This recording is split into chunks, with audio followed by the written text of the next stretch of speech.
When you look back at some of the biggest front office decisions in recent NBA history, there are a few that just make you stop and ask, what were they thinking? And right now, the way the Anthony Davis saga has unfolded is pushing the Dallas Mavericks and Nico Harrison straight to the top of that list. The blockbuster deal that most people are talking about isn't even the one that just happened. Yes, Anthony Davis landing with the Washington Wizards is a huge move on its own.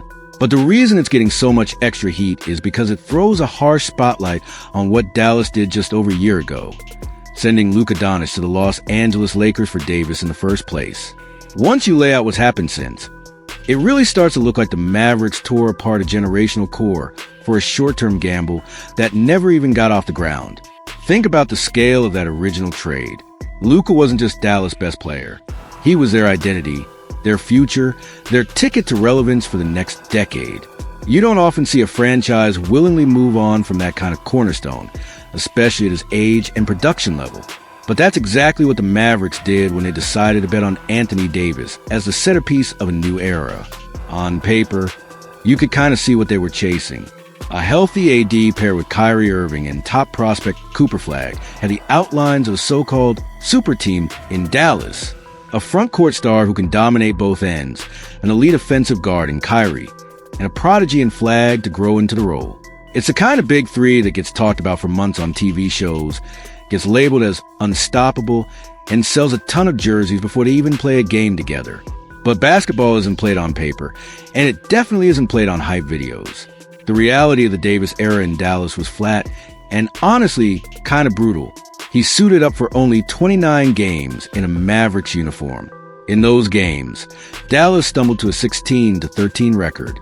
That's barely above .500. That's not franchise-changing dominance.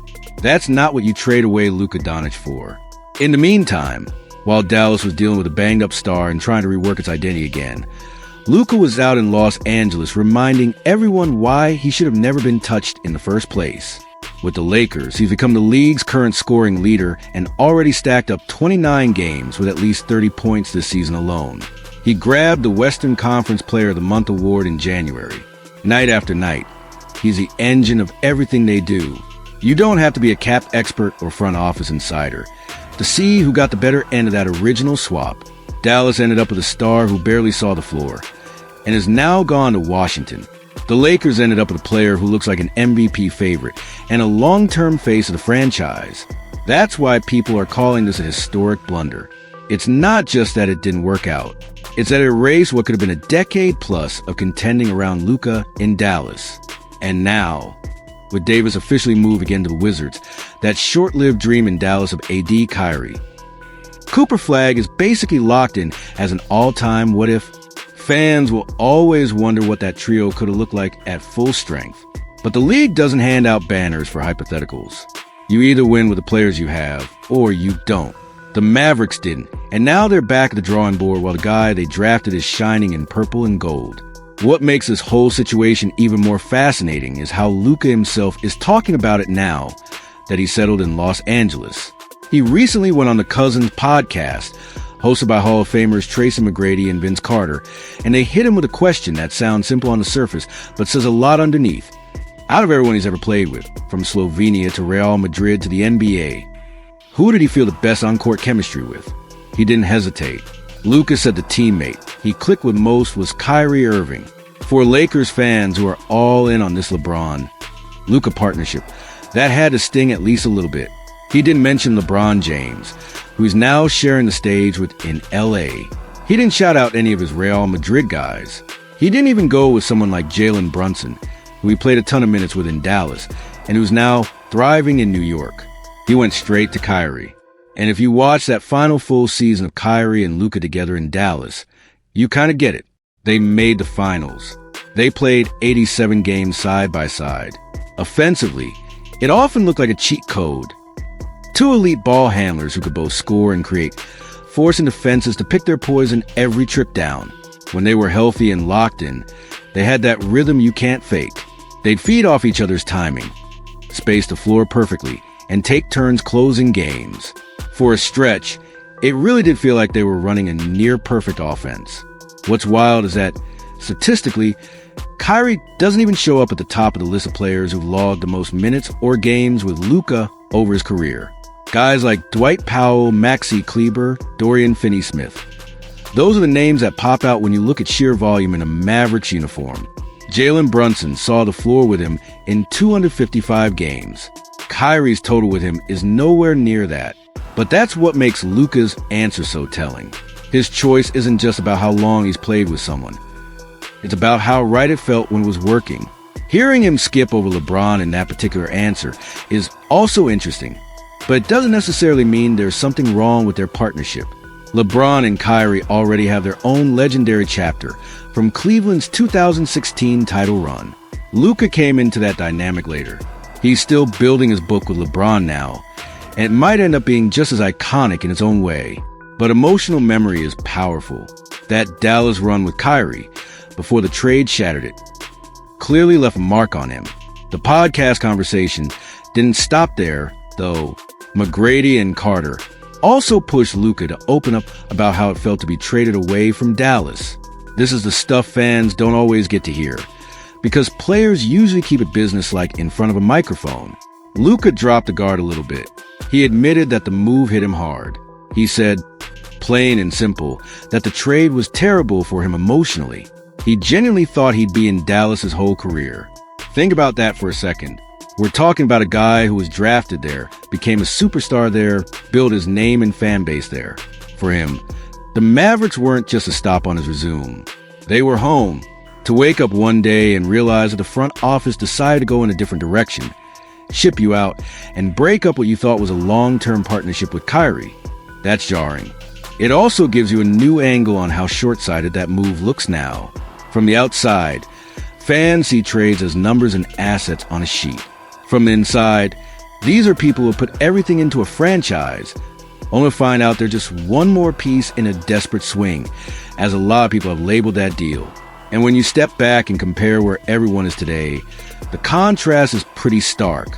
Kyrie Irving, the guy Luka still talks about as his best on-court partner, is injured at the moment, watching from the sideline as Dallas tries to figure itself out yet again. Rookie phenom Cooper Flagg has absolutely been living up to the hype individually. He's been electric, and you can already see why scouts were so excited. But elite individual play doesn't always translate to wins when the rest of the structure isn't steady. As of right now, the Mavericks are fighting just to stay in the playoff conversation. The odds are not on their side. They look like a team trying to rebuild its identity on the fly after whiffing on a massive gamble. There's talent on the roster, no question, but there's also a weight hanging over everything. The sense that they had Luka and couldn't make it work, then traded him, and still haven't landed on solid ground. Meanwhile, in Los Angeles, Luka is thriving in exactly the kind of role everyone always believed he was built for. He's at the forefront of the MVP discussion, leading the league in scoring, and running an offense with LeBron James that puts enormous pressure on defenses every night. The Lakers are in that top tier of Western Conference contenders, the kind of team nobody wants to see in a 7-game series. And they're doing all of this while still waiting to get fully healthy. Austin Reeves has been out, and once he returns, that adds another important piece around LeBron and Luka, a connector who can handle the ball, hit shots, and defend. Even without all the pieces in place, that LeBron-Luka duo is already being talked about as the most dangerous pairing in the league.